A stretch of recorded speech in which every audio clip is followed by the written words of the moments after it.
Good afternoon, everyone.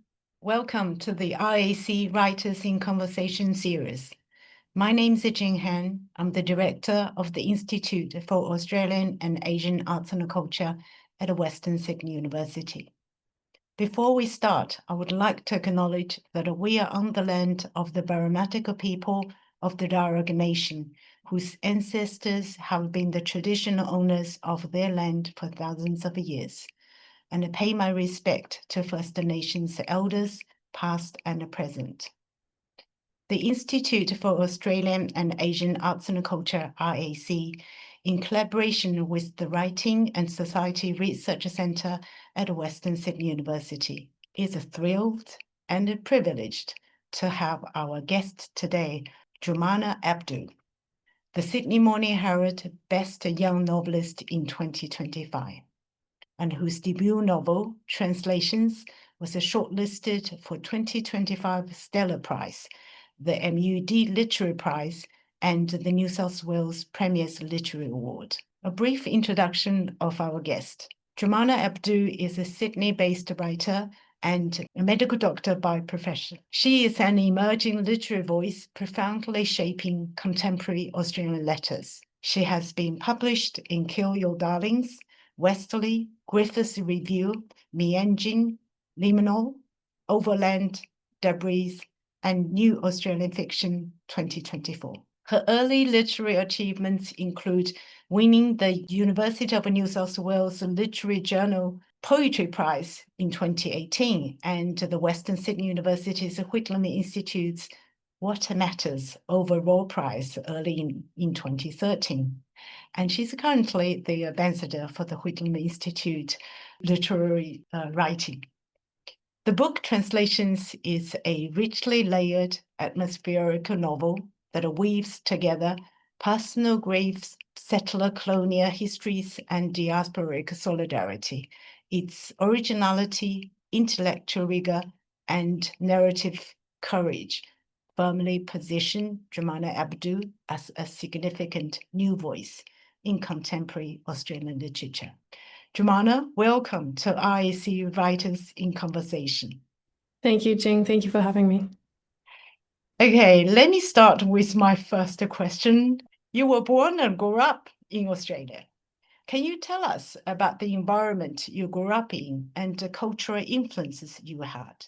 From a literary point of view, both my parents were readers, very different kinds of readers. And so from a young age, they encouraged me to pick up books. I was very reluctant at first.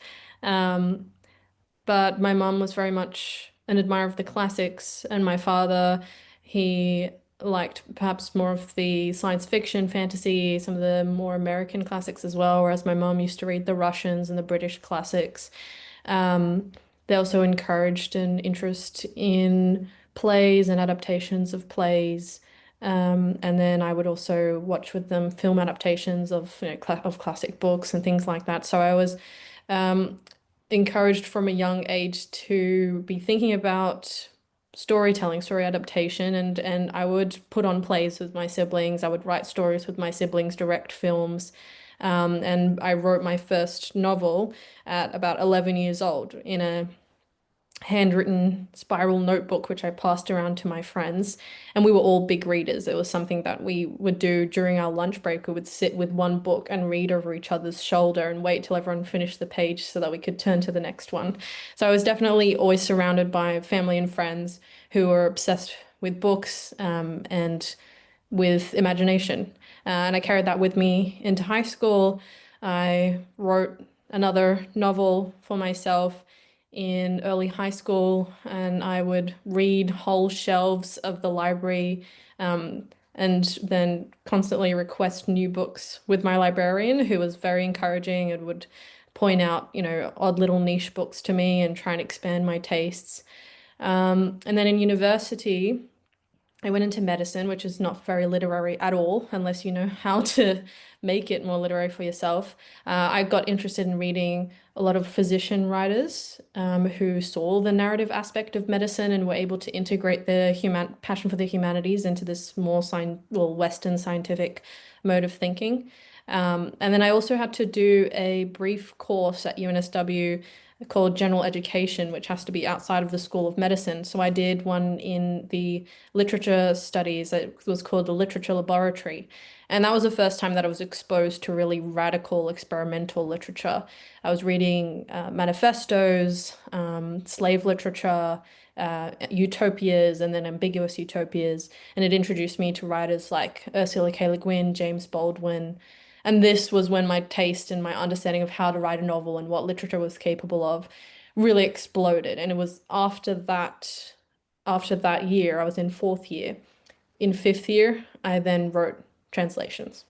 It's incredible. I mean, people who do not know you thinking you are so young and you already published a book, but they didn't know you started so early, before you were a teenager, you started writing novel. Mm. So because being a bicultural kid, as many second or third generation Australians are, do you see yourself as a third culture kid, as what people say? And did you experience difficulties in figuring out your cultural identity and particularly finding your voice in writing? Interestingly, it never occurred to me when I was younger, and it was only brought to my attention in university. Certainly it wasn't part of how I was thinking as a child. In high school, it started to become more of an awareness because I went to a school where I was a bit culturally the odd one out. But in university, it was suddenly identity and identity politics was really at the forefront of everyone's mind, and it was part of, how you choose your career and how you succeed and what kind of groups you hang out with. It was just a different world, and it was really thrust into my awareness all of a sudden, especially when I started to try and venture into the literary world with the kinds of things I was writing. It became very apparent that the narratives and the stories that I were interested in were not fitting the mold or were not fitting what had the precedent that had been set for what someone who looks like me biographically or optically is writing and what was available. So it it caused me to have to reckon with where I could draw precedent for these new stories, which are set, as you were saying, in a sort of third culture where I don't have a direct inheritance of culture. I didn't have a direct migration story. I didn't have a direct refugee story. These were all things that were one separation away from me. And I did feel a connection to this land despite being perceived as not from it and despite having to reckon with the fact that it's also colonized land. So all these very complicated ways of reckoning with where I do or don't come from without necessarily getting bogged down in the topic of belonging, which I found very boring. I really had to wade my way through these questions to figure out how do I write an original story that's interesting to me, that's new, and isn't burdened by the expectations of what my story needs to be about or look like. That's exactly what I found very refreshing in reading your novel, not being bogged down by all these, political or identity politics and everything else. It is very interesting listening to your response to this question. So it get me to understand more about your writing and your book. Regardless, being you are, I mean, people like me, who are not white, and we always have cultural expectations from diaspora communities and general public, how you behave, how you speak, or how you represent. How did you deal with and continue dealing with such cultural expectations? It really came down to totally disregarding them and not thinking about them, not finding them important. And it's partly because I'm surrounded by friends and colleagues who are so diverse that it's not at the forefront of my mind to be writing for a white audience. And I've been lucky that it hasn't been required of me in order to become published that I catered towards or pander towards a white audience. I know that my experience of Australia is not the white experience of Australia, but nor is it a new migrant experience of Australia.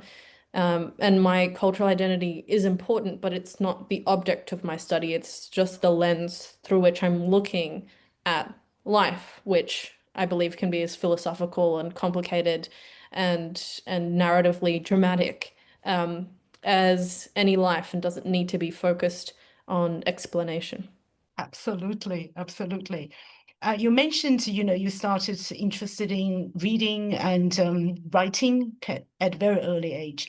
At what age did you seriously think that you want to be a writer? And what motivated you to be a creative writer? When I was 9 years old, I wanted to become the youngest writer who ever lived. And unfortunately, I Googled and found that there was already an 8-year-old who beat me to it. So then I just decided I had to become the best writer who ever lived and put myself hard to work from a young age. And then it just became second nature. So it wasn't necessarily that I wanted to become a professional writer. I just became addicted to writing. I felt like I have to write, or I feel lonely, I feel agitated. And it's always was just something in the back of my mind that I was doing. And what motivated me later on in university to write a very serious novel, well, the first publishable, the first serious novel, was books that I loved, reading books that I really loved. Like, for example, one of the biggest light switch, or maybe I'll give two or three examples, of the biggest light switch moments for me, which made me think I have to write a novel. One was Zora Neale Hurston's Their Eyes Were Watching God. So she's a Black civil rights era American writer who wrote a book that was the first time I realized what it looks like to write for yourself, for your community. And it was so luminous and so spiritually absorbing and so poetic. It just taught me all of a sudden what I wanted to see written about a Muslim woman. And then reading Elena Ferrante's Neapolitan novels just totally set my mind on fire with the love of narrative, and I couldn't put down a pen while I was reading those books. And reading Ursula K. Le Guin, the way that she integrates radical politics and these really profound philosophical and moving connections in her novel, I just I wanted to reach the sort of ecstasy that I felt reading those books while writing. And so it was almost maybe like because I wanted to be like my heroes that I felt compelled to write something that close or aiming, aspiring towards those books. This is so insightful, to understanding your writing. Obviously, you love reading, and you mentioned, and the wide range of books you read. Just in this book, translations, I want the audience to know, which we'll talk about in more detail. You made references to a great variety of authors and books, including Edward Said, Virginia Woolf, Garcia Marquez, the Bronte sisters, Robert Frost, Toni Morrison, Russian literary masterpieces, Leo Tolstoy's Anna Karenina, The War and Peace, Dostoevsky's The Idiot, Kafka's In the Penal Colony, Camus' The Stranger, Simone de Beauvoir, Milan Kundera, Hassan Kanafani, Ursula Le Guin, you mentioned, Emily Dickinson, Bruce Pascal's Dark Email, Malcolm X's autobiography, and the Communist Manifesto. Oh, long list. I was very much struck and impressed by this varied and wide range of references. So can you tell us what literatures and books that have influenced your literary education and your creative writing, apart from the two books that started you to write? Yeah, sure. I will just mention that one of the reasons why I decided to put so many explicit nods to literature in there were not only just to pay homage to them and to what I had sort of learned from while I was writing, but also because Alia, the protagonist, is this third culture kind of protagonist who doesn't have a sense of how to build her identity from nothing, and so learns from books what a person's life should look like, and has just based her sense of identity so much on what she's learning from other people and taking cues from literature. So that was part of it. And for myself, All those authors that you mentioned were like a curriculum that I wrote for myself to expand my understanding of how to master the craft. And each book taught me something different. One of the earlier books that really I saw a jump in the quality of my writing after reading was something as classic as The Great Gatsby by F. Scott Fitzgerald, which taught me about lyricism in language, which taught me something as simple as a motif, the green light. These are things that when you're 15 years old, they just click for you all of a sudden. Oh, this is how you make a novel. Reading John Steinbeck's The Grapes of Wrath was the first time I understood plot, was the first time I understood fate, how to get characters dragged along by fate, and also character, how to use character as a sort of shortcut to getting things done in your novel. So in my novel, I have a character called Billy who's a gossip, and through her, because she's such a gossip, you get to learn secrets of the town. And John Steinbeck does this all the time. He'll include a preacher, for example, as I've done, to introduce new political themes because the preacher decides to all of a sudden go on a sermon about something. So just like even as simple as from Elena Ferrante, learning how to use commas in a really ingenious way and how to have a really piercing sentence. Everything that I read from ancient Greek plays by Sophocles to, really recent novels by Michaela Saunders, who does amazing speculative fiction, Indigenous speculative fiction, all those books, I would take something from all of them, and I can see their influence on the page. It's really amazing. And that brings me to the next question, because you have been, since very early age, deeply passionate about literature, and you widely read and deeply read.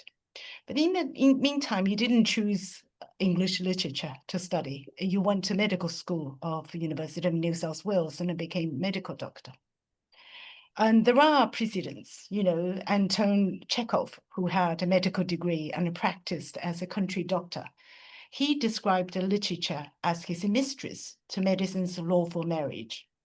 Colette Hassini, author of The Kite Runner, A Thousand Splendid Suns, and The Mountains Echoed, was also a trained and practiced medical doctor. How would you describe your relationship with these two professions you are in? And do you see an intrinsic link between being a doctor and a writer? Until this question, I didn't know Khaled Hosseini is a doctor. I didn't know that, but I did know Anton Chekhov is, and that's a great quote from him. I think that medicine and writing feed into each other beautifully, and being a good doctor makes me a better writer, and being a good writer makes me a better doctor. Western medicine, especially in the overwhelm of the current health industry, can become detached from humanity. It can get so bogged down in bureaucracy, in discharges, in resource scarcity, in people being overworked, and the financial pressures on the hospital, that we forget that we're not, curing numbers and chemical imbalances. We are also meant to be emotional ministers to people. We are not just scientists. We are curers. We are healers. And a lot of that I feel has been robbed from the modern practice of medicine in this country.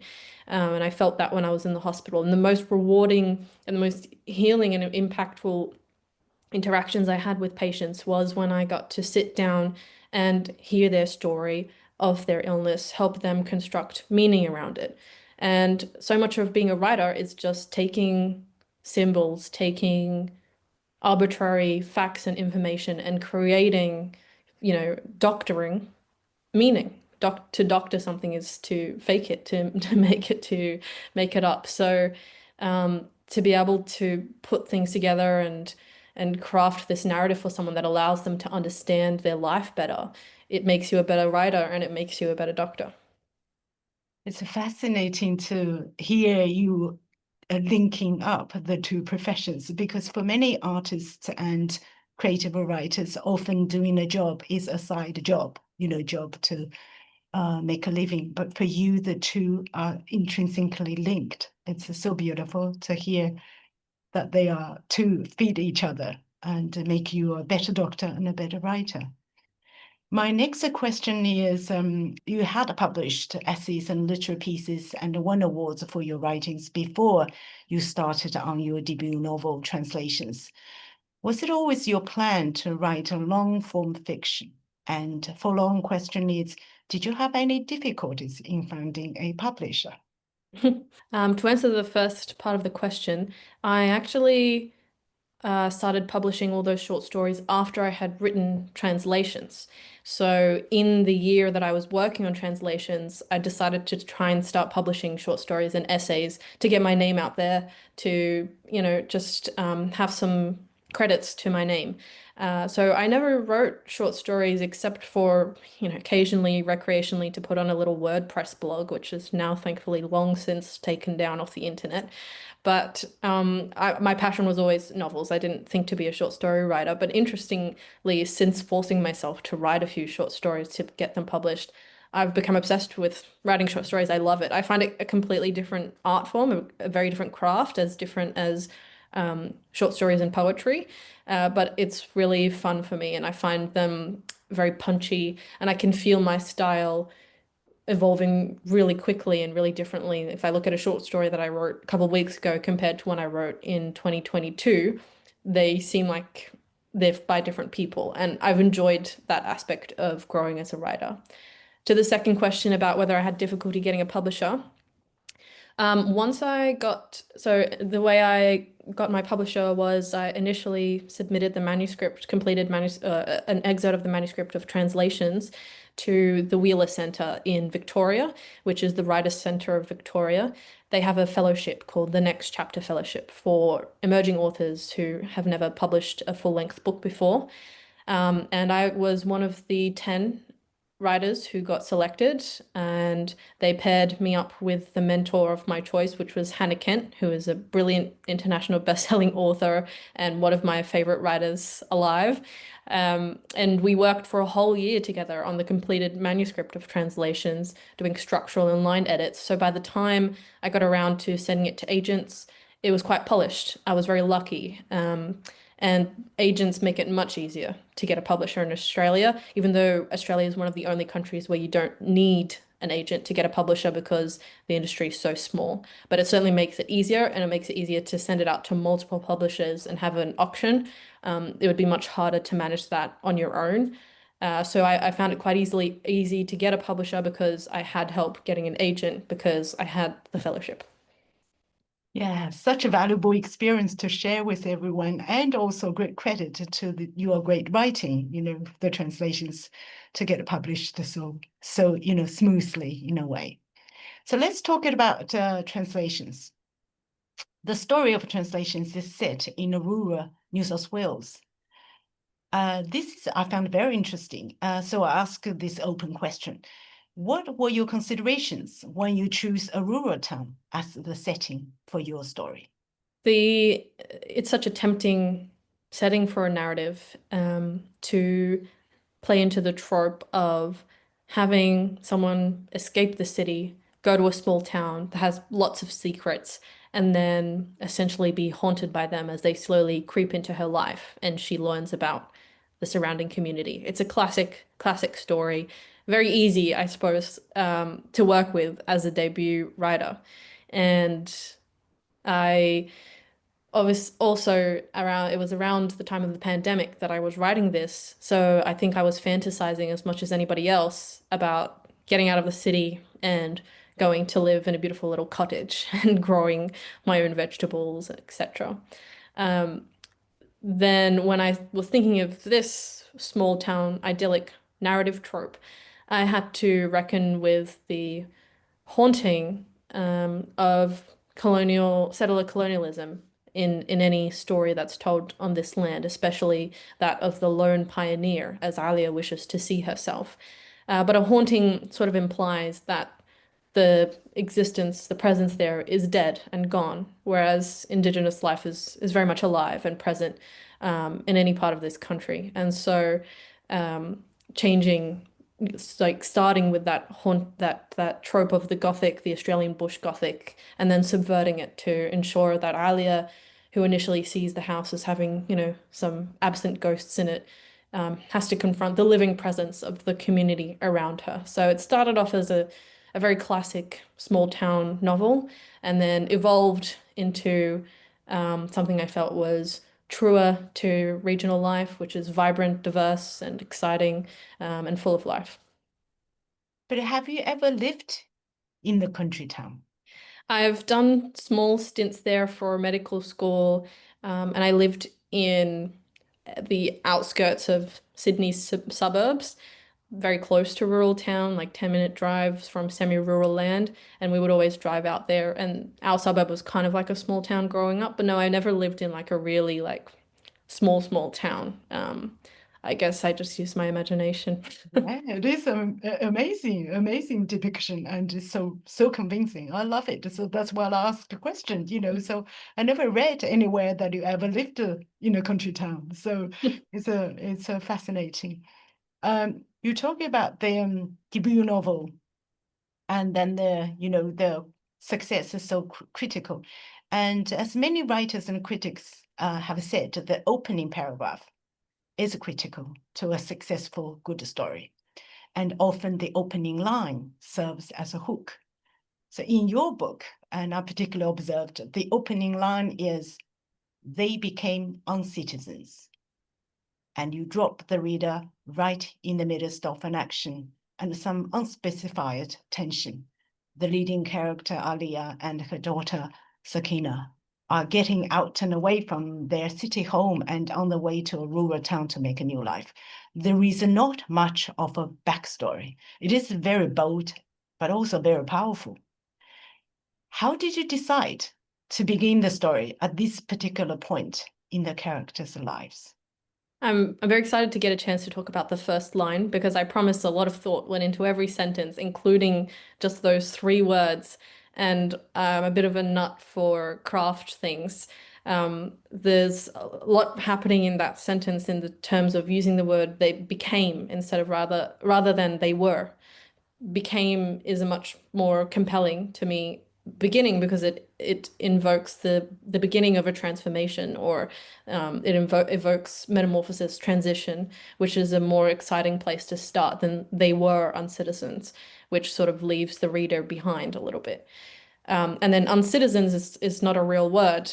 But I always think about something that my English teacher said when I was in high school, that it makes a difference when you use the negative of a word rather than its antonym. So to use the word unhappy instead of sad, or to use unserious instead of silly, it evokes something else because you're explaining something by saying it's not something rather than explaining it as it is. So instead of saying they became nomads or they became vagabonds, to say they became uncitizens draws attention to the question of citizenry and what does it mean to be a citizen. And I found also, because it's not a real word, but it's clear what the meaning is, it brings people into attention as well. Well, that's what I hope anyway. But it actually wasn't the beginning of the novel. There was a whole chapter of backstory first before that chapter. This is the beginning of chapter 2 in the original draft. And when Hannah Kent, my mentor, read it, she, after our first, session together, we were sitting talking about the book, and she just said, I just want you to think, how would the movie of this novel start? How would it most compellingly start? I think it would be with Alia with her foot on the pedal, holding the steering wheel, already driving towards her destination. And that's how chapter 2 starts. Have you ever thought about cutting down or getting rid of chapter 1 and just sprinkling that backstory in throughout the novel? And her telling me that just gave me the courage I needed to completely cut it out. And I found that the book didn't need it. I had needed it to explain Alia to myself, but the reader doesn't need to read everything that I write, doesn't need to read everything that I need to write. Obviously, your mentor, told you this, and then she was clear and you were clear. But were you confident that this opening would work? And did you test it out with your first readers? There were earlier iterations of that opening that were denser. And that were a lot more, I would say, imagistic and poetic. My writing style used to be very dense and imagistic. Um, and people were struggling to get into the first chapter because of it, because they didn't have a chance to get used to that style. They were immediately thrown into it and it was a bit distancing. So I did rewrite it, and I knew on that rewrite, sometimes you can just tell when something works, and I could tell that it was working better. And I did get better feedback for it as well. Yeah, absolutely, it works, and it works perfectly. It is the hook that I was hooked in by the first line. And the book tells a very compelling story that draws readers into it. And I told you I thoroughly enjoyed reading the book. And when you pick it up, it's actually hard to put it down, and also you can pick it up anytime as well. So it's very easy to get into it, and I enjoyed a lot. The story revolves around a group of ordinary people of diverse backgrounds living in the rural Australian town on the Kamilaroi country, each grappling with their personal struggles, conflicts, traumas, and disasters, as well as the tensions arising from their interactions and the relationship with each other. How did you come up with this story? Or how did the story come to you? With most stories that I write, I'm struck by an emotional beat first, an image that I become obsessed with, and the whole rest of the story is just an excuse for me to get to that moment.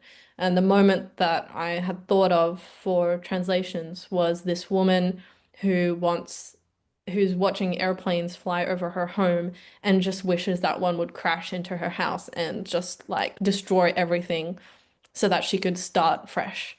And I wanted to understand what brings a woman to that point where she feels so estranged from herself. She feels so dysphoric with the life that she's found herself in that she starts daydreaming about obliteration or finding a lump in her breast.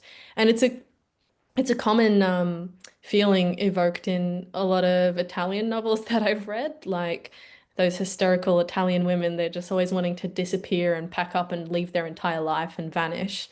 And I find it really, really interesting. So that was what got me into the novel. That was what situated me in the real core of Alia's character, that panicked feeling, that just really extreme of emotion. And I worked backwards from there. Hmm. Curious to know, did you have the whole storyline in the beginning, middle, and the end, and the climax, and all the characters already there when you began writing, or they just came out while you were writing? I had about a half A4 page of plot. The plot itself, I find, is a fairly classic plot. It's a fairly gothic romance type of plot, like Jane Eyre. You know, a young woman goes to an old house, encounters a secretive man, and the various characters throughout the community, including her old friend Hannah. And so the plot was simple. I had to figure out the reason she left, what her backstory was, um, some arguments that they might have leading up to a plot twist, and then the final denouement. But that was so bare bones that I found myself constantly having realizations about the book in the middle of writing it, and it would expand and become a lot more thematically complex than what the superficial plot explained on the page. And the characters, it varied. Shep, who is so certain about his identity, and you can almost predict every word that comes out of his mouth, and everything that he says is so in line with his character. I found I knew him exactly immediately from the start. And Alia's childhood friend, who is this much more amorphous person who doesn't fit it neatly into identity politics and who challenges Alia's need for certainty and for labels. I really struggled to understand her, and it took many drafts to get a hold of her character. And Alia was somewhere in between. Hmm. Oh, interesting. At the very beginning of the story, you said, or the author said, Alia had arrived at this understanding that beyond reliance of the divine, all forms of dependency were at best a risk, and at worst a waste of her precious time. To me, this fierce pursuit of independence and extreme fear of and aversion to dependency are a very much a central and interrelated thread that runs throughout the story, defining the characters and their relationships with each other. Can you elaborate on this significance of the theme of independence and dependency? Is it also related to dispossession and colonization? I would say there's many layers to it. And the first one that I was thinking of was womanhood. And I recently wrote an essay in the Sydney Review of Books that expands a little bit more on this about the paradox for women of feeling that they can only truly be themselves in complete isolation. Um, and I was drawing on The Wall by Marlon Haushofer, which is about a woman who wakes up one day to find that everyone else in the world is dead and she's isolated in the forest in a cabin. And despite the horror of that situation, she finds for the first time that she's her true self because there's nothing she needs to perform and there's no one expecting anything of her. So that was what was on my mind. But of course, on the other hand, you have the fact that to be completely alone and not dependent on anyone is another form of horror. It's a form of torture. And here you bring in the complexity of community and the rewarding labor of community and how you can't expect the benefits of a land without, you know, being a part of the ecosystem that cultivates and cherishes and nourishes that land. And in the human sense, that means community. And in the sense of this continent and this country, it also means reckoning with your position as a settler. Um, and with Alia, that definition of settler is not straightforward because her background is partly Palestinian and partly other things. And what does it mean to be a settler if you were a coerced migrant, if you didn't flee your land out of your own volition, if your family was forced out of there by other settlers, and then you find yourself on settled land? For Alia, this whole inheritance of settler colonialism and of dispossession is a fuzzy background idea that she never really got a grasp on from her own upbringing. But for Shep, her Palestinian farmhand, it's right at the forefront of his mind, and it's something that always obsesses him, and he chafes up against it. And he brings these ideas to Alia from his side, and then her friendship with the Gamilaroi midwife, who expects a lot of her as a community member, brings it to her from another side. And so she's faced with these people who are demanding something from her in a public way and in a communal way. And then in a private, personal sense, she's faced with the reemergence of this old friend who demands love from her and who demands to feel depended on as a sign of love. And so she goes there with this really extreme notion of wanting to cut all ties and only have herself and her daughter, and then finds herself just constantly dragged back into the life of other people, not by pressure or violence, but by love, which I thought was a much better way to reprimand her than how women are traditionally reprimanded in literature, which is by violence and being swallowed by wolves or getting their heads chopped off. So this was my attempt to see if love can fix somebody instead of teaching a woman a lesson the hard way. It's amazing that you have thought through, all these layers and complexity.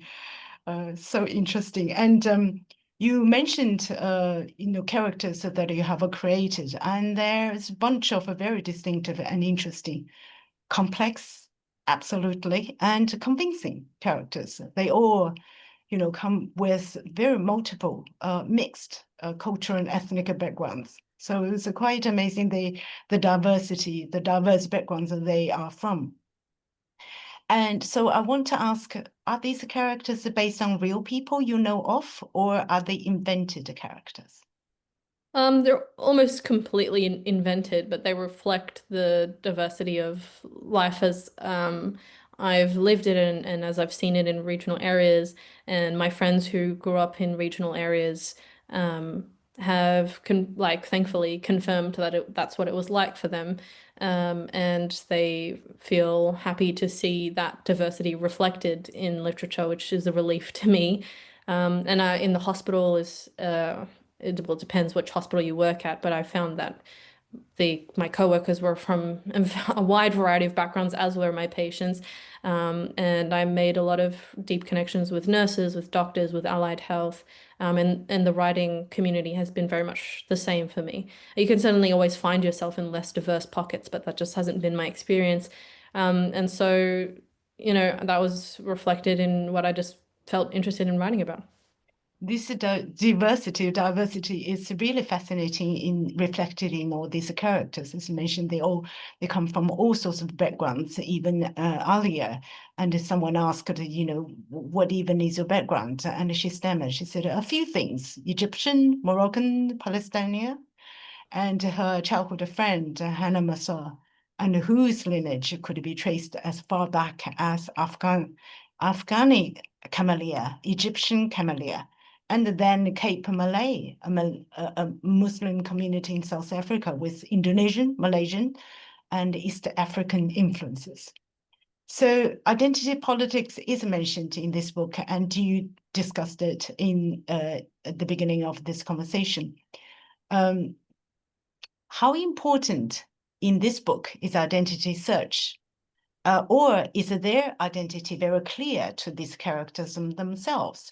The struggle is for others in the community and general public to accept and acknowledge it. It's a very interesting question. And I think that the importance of identity in explicit terms, or in, I suppose, ethnic terms, or these political terms, varies between the different characters. And for me, this was an experiment to see. I think I came out quite strongly chafing against identity politics, despite seeing its merits as a way of elevating marginalized voices. But I wanted to challenge myself and to see whether its virtues outweighed its negatives. And so for me, this book was that experiment. And you have characters who find identity really important, and for them, that's because, for example, in the case of Billy, the Gamilero midwife, or Shep, the Palestinian farmhand, their identity has been challenged, and it has been there's been attempts to erase them. So to resist erasure is to assert your identity, to assert your existence, and to show pride in it, to find a reward and honor in connecting between different identities, to find difference as something to be celebrated, and to find it beautiful rather than threatening. Then on the other side, you have characters like Hannah, who has this very mixed and confused, well, not confused to her, but just irrelevant, really, background. And I find that for her, identity means something more shifting, and which transforms constantly and is defined by her interpersonal relationships, by her relationships to the land, and by relationships to her family. So these are also valid ways of defining yourself, identifying yourself as a sister, or as a friend, or as a daughter. These are valid identities as well, but not necessarily ones that are as commodifiable. And so she struggles when someone expects more explicit terms from her, or terms that seem irrelevant or foreign or performative, because she doesn't feel the same political motivations as others may. In the end, I didn't want to come to a specific answer, but to bring the conversation to myself and to readers, and allow them to, perhaps, instead of choosing between the dichotomy, to see beyond it. Indeed, indeed. Is it also your intention through these characters and their interconnectedness to show that there is no single typical Australian or uniform sense of Australianness in contemporary Australia? I suppose it wasn't my intention, but it's definitely a happy byproduct. Mm. For the characterization, I must ask this question because in the book you mentioned there are Indigenous characters. The depiction of them, especially Billy and her husband Jack, It's beautifully done. So can you share with us how you achieved this and what guidance did you receive regarding the creation of the indigenous characters in your novel? Yeah, I mean I tried my best, and that meant really questioning why I wasn't including these characters and what would be the significance of each attribute I ascribed them, or each trauma I gave them, and how I depicted those pains or how I depicted their values. And it involved, of course, working with Gamilaroi readers and writers, and getting their opinion and taking their feedback seriously. And I had the great opportunity to do that. And also, I mean, I have a lot of First Nations friends, and what I wanted to honor and to depict was the beauty of our friendship, the spiritual connection that we share, which I hadn't seen memorialized in literature before. And I thought it would be something beautiful and important, and powerful politically to depict. And so I didn't intend to write their story, but to write from the perspective of someone who enjoys a friendship between our communities. And I hope that I've done it justice. And thankfully, so far, I've received very generous readings of it from my First Nations friends. I certainly enjoyed, and I think they are beautifully done. Thank you. I must ask this question, the title of the book, because so many people asked me. So, translations. I have noted down when I'm reading this, and I'm fascinated by the title, because I'm actually a literary translator, so translations. And I've noted down about a dozen times you use the word translation or translating in the novel. By translation, you meant as a way of understanding or interpreting what is said, what is written, or convey what is happening and what happened. You also meant it as a translation from one language into another. And you actually question the possibility of a translation. Shep's mother, Salva, who is literary translator, and she said, we are always translating, and so we always omitting. And anything that is not the whole truth, it's partly a lie. And at the end of the book, in author's note, you said, as the author, I can only offer the same apology used by many characters in this book. What I wish I could say is impossible to translate. So can you please elaborate on the title of the book, the layered meanings of translations, and your conclusion on the impossibility to translate? It was a topic of obsession for me for while I was writing this novel. And there is, of course, the most basic form of translation that you mentioned, which is literary or between languages. And that is a great starting point to think about translation in a philosophical way. What does it allow you to do with language? Does it allow you to expand language by multiplying it into various forms? Or is each translation actually a detraction from the original meaning?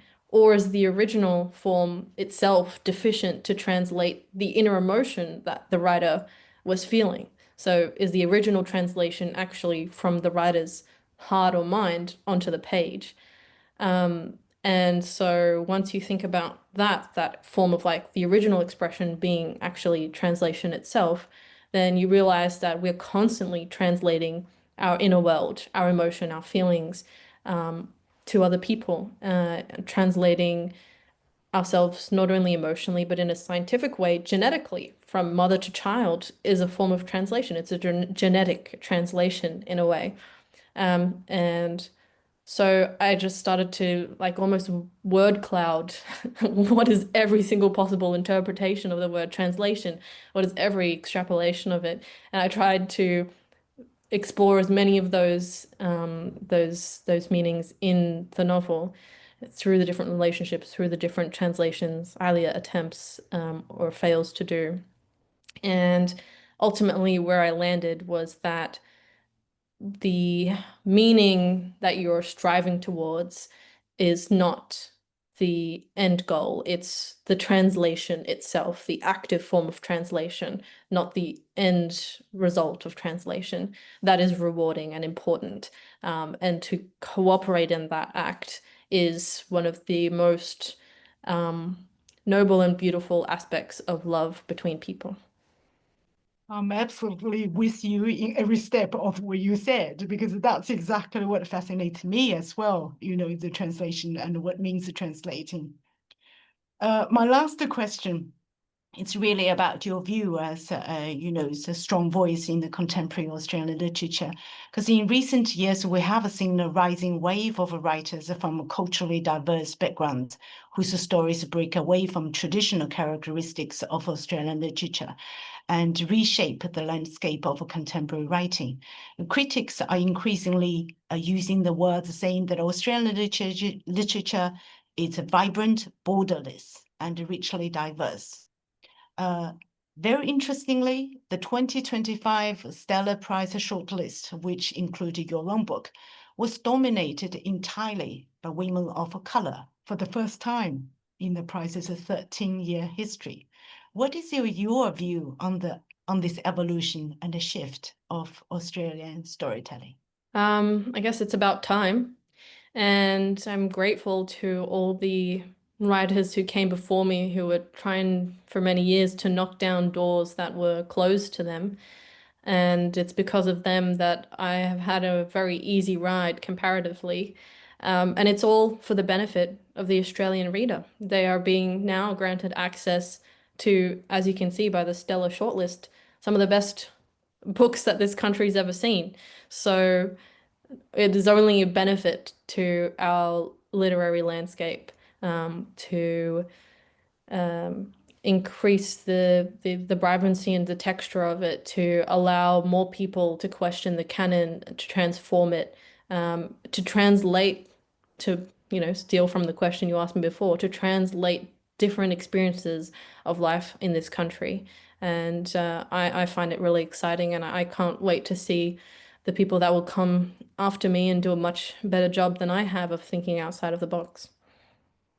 It's really fascinating talking to you. I thoroughly enjoy it, but I must give space and time to our students as well. So now we have our writing students, creative writing student, Deborah. Deborah, can you ask your question? Hi, can you see me? Hello. Hi, Hi, Jumaana. Deborah. Hi. I wanted to ask a question about the Gothic, but you already answered that like so well. So I during this, I just want to let you know that I was reading translations on a buddy read with my friend Sylvia. So we were like reading it together and taking photos of it and sending each other passages. So I wanted to like read a paragraph back to you and ask you a question about this like paragraph that sort of took my breath away. It made me stop. It made me take a photo. I was like, Sylvia, what do you think about this? And it's in like triptych. Okay. And it's the part where you say, Alia had not expected to resent Hannah's instability so quickly. She had thought that they could leave off the past, but grief made all time contemporary. Then there was the amnesia, the retrograde and interrograde amnesia of the fixed moments, stranded in the constant instant, neither borne back nor thrown to the oncoming tide, but surrounded on all sides by what always will be. And that was like an incredible paragraph. So my question is, obviously the whole novel is so deeply philosophical, with all of the elements from the Quran drawn in and everything. Um, I guess like for a paragraph like this, and you have so many paragraphs like this, does the image come first for you most of the time, or are you drawn by philosophy first, then you create the images around the idea, or is it the other way around? First of all, thank you. And my head is probably growing too large to fit in this screen bubble anymore. But I appreciate that you picked out that paragraph. It's the first time someone has, and I really enjoyed writing that paragraph. Um, for me, particularly with that paragraph, what brought it out was, I mean, and often with these like more philosophical sections, is being stuck in an emotion, and it was this emotion that is almost like the anticlimax of that scene between Hannah and Alia where they're coming to each other again after many years apart, and Alia is really hoping as she's always hoping to move forward, move on into the future, and finds herself being dragged back by this person who seems insulated by the past all the time. And so chafing against their different conceptions of memory, which is Alia's constant wish to forget and Hannah's inability to forget. I suppose in my own struggle to translate that, I sometimes go into these like more poetic or philosophical registers, to tease out an essence of how that character feels, rather than to be able to state it as neatly as someone else may be able to state it.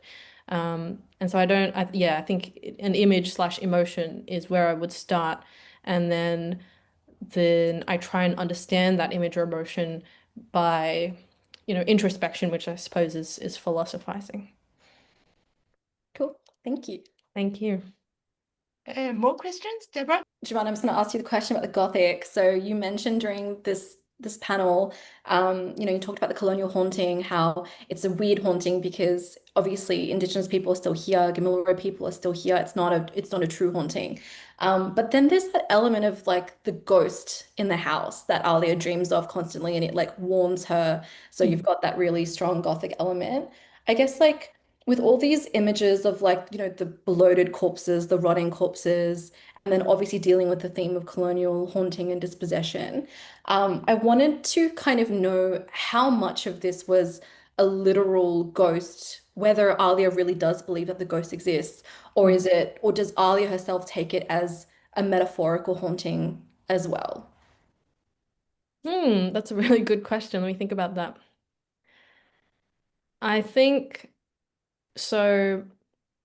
I was writing from a lens of spiritual realism in a way as well. So from the Islamic perspective, many Muslims, and traditionally in Islam, people take their dreams quite seriously, and it is a feature of the Gothic tradition as well. And so I was interpreting the Gothic tradition through an Islamic lens, and these dreams, she feels them. I think she takes them as navigation, as suggestion. For me, I extrapolated a little bit beyond that to have the dreams also be a unit of exchange, so that at some points she's experiencing Hannah's dreams or Shep's dreams rather than her own. And that was a way of these people communicating to each other what they weren't able to communicate in their waking lives.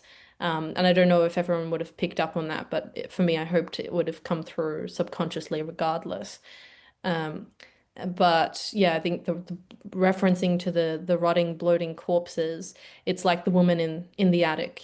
I was borrowing a lot from Jane Eyre, from Charlotte Bronte's Jane Eyre, and the tradition of the Gothic to mix beauty with the grotesque, to blur binary. So in order to evoke those themes that the Gothic gives you access to, you have to be able to play with the rules of the Gothic. And one of those rules, one of those tropes, is to have nightmares. Great. Also, just a quick note, Sylvia and I have been like texting this whole time, and I'm like, oh my God, I knew it was Jane Eyre. So that definitely came across, and she was excited to hear about Jane Eyre. Excellent, great. I'm very excited to hear about that as well, because back in China when we study English, the two movies that we watched millions of times, and because these only two movies that we had access to back in the 1980s. One is The Sound of Music, and the other one is Jane Eyre. So watched it millions of times. Everyone fell in love with Mr. Rochester. So Two movies about governesses. yes, fascinating. Thank you so much, Deborah, for your Thank you, very Deborah. insightful questions, and it's brilliant. And we have two comments from our audience. And one is from Anne, and said, Jumaana, I love your comment. I became addicted to writing, and your comment that if it weren't writing, you felt sad. So true. Thank I made a comment. I loved every character aspect of Abdu's novel. I saw translations of the title as if each person changed and evolved in relationship, in conclusion, to form a whole integrated, harmonious, and informative story. Congratulations to Jing Han, who unfailingly, pleasantly shape a deep yet accessible conversation to attendees, which I fully agree, because Jumaana, you are amazing because your responses are so honest and so frank and so confident. And Thank you you. are Thank so you. articulate, so eloquent. It's so fit to the age you are. You're so young and you have such a thoughtful, philosophical thinking older soul. Amazing. So we are so grateful. I Thank do you. Thank enjoy you for so your much. beautiful questions. I agree that Oh. your questions have been very thoughtful. Thank you. I also have a hook. This book is hugely interesting. I can't recommend highly. So I'll recommend to everyone get a copy. And to one thing where I read through the book and I found one typo. So this is our award to you all. If you found that typo that I referred to and you email us, we will send you a free copy of translations. That's the hook. Thank you again, Jumaana, for your great contribution to Australian literature and this fascinating conversation. So we look forward actually to your new book. Tell us about your new book. Can you say something? Yeah, sure. I can do a little hook for you. I'm sort of like halfway through it right now. It's a much more complex story. I've just decided to make my life difficult. It's about two newlywed psychiatrists in a marriage of convenience who travel around Australia investigating psychiatric cases that may have a spiritual element and all the delusions that they encounter about themselves and the world around them along the way. Wow, you get into psychiatry this time. Gosh, fascinating. Can't wait to read it. Do tell us when it's coming out. We can't wait to read it. Thank you again, Jumaana, and fascinating. And thank you all, audience, for your interest and for your support. Have a good evening. Thank you, everyone.